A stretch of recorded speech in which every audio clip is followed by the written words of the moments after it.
I escaped prison by crawling 500 yards through shit-smelling foulness. 20 years ago, I was locked away for a crime I never committed. The court said I killed my wife and her affair partner. The lawyer destroyed me. Inside those walls, I made friends. But not everyone wanted friendship. A gang of homosexuals had their eyes on me. They beat me to make me satisfy their desires. Red could smuggle anything into prison. So I asked him for a rock hammer for stone carving. One evening, while carving my name into the wall, a chunk broke off far too easily. The concrete crumbled like sand. An idea struck my head. I asked Red for a poster of a model. Behind it, I started digging a tunnel. One day, I helped the captain of the guards with a tax rebate. That captain took care of the gang for me. Soon, I was buried with responsibilities that matched my education. The warden handed me a Bible and quoted a verse, "Salvation lies within." I became the prison librarian. I filed taxes for every guard and employee for 17 years, including the wardens. My favorite routine was carrying a handful of the wall in my pocket and tossing it in the yard. In 1959, the warden introduced labor reforms that opened the gates for dirty money. I filtered it all into white money for 7 years without telling a soul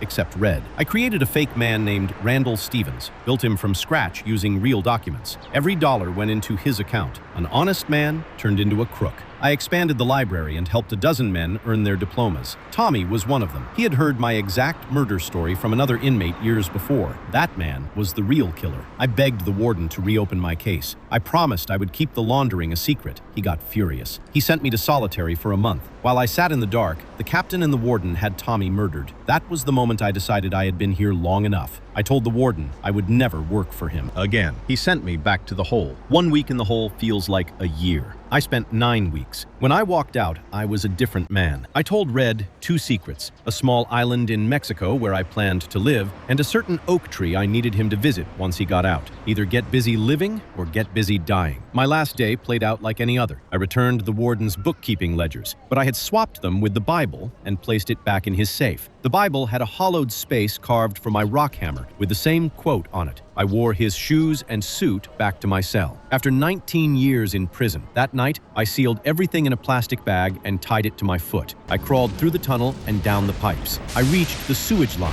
I struck a rock against the rusted metal in sync with the roar of lightning. The pipe cracked open. I crawled through 500 yards of filth I cannot describe. When I reached the end, rain poured down on me. I let it wash everything away. The next morning, I walked into a dozen banks dressed as Randall Stevens. Every document matched. I withdrew nearly $400,000. I mailed the bookkeeping files to the local newspaper. The captain and the warden were both exposed. I left for Mexico. A year later, I was sanding an old boat by the shore. A familiar figure appeared on the beach. The water had never looked so blue.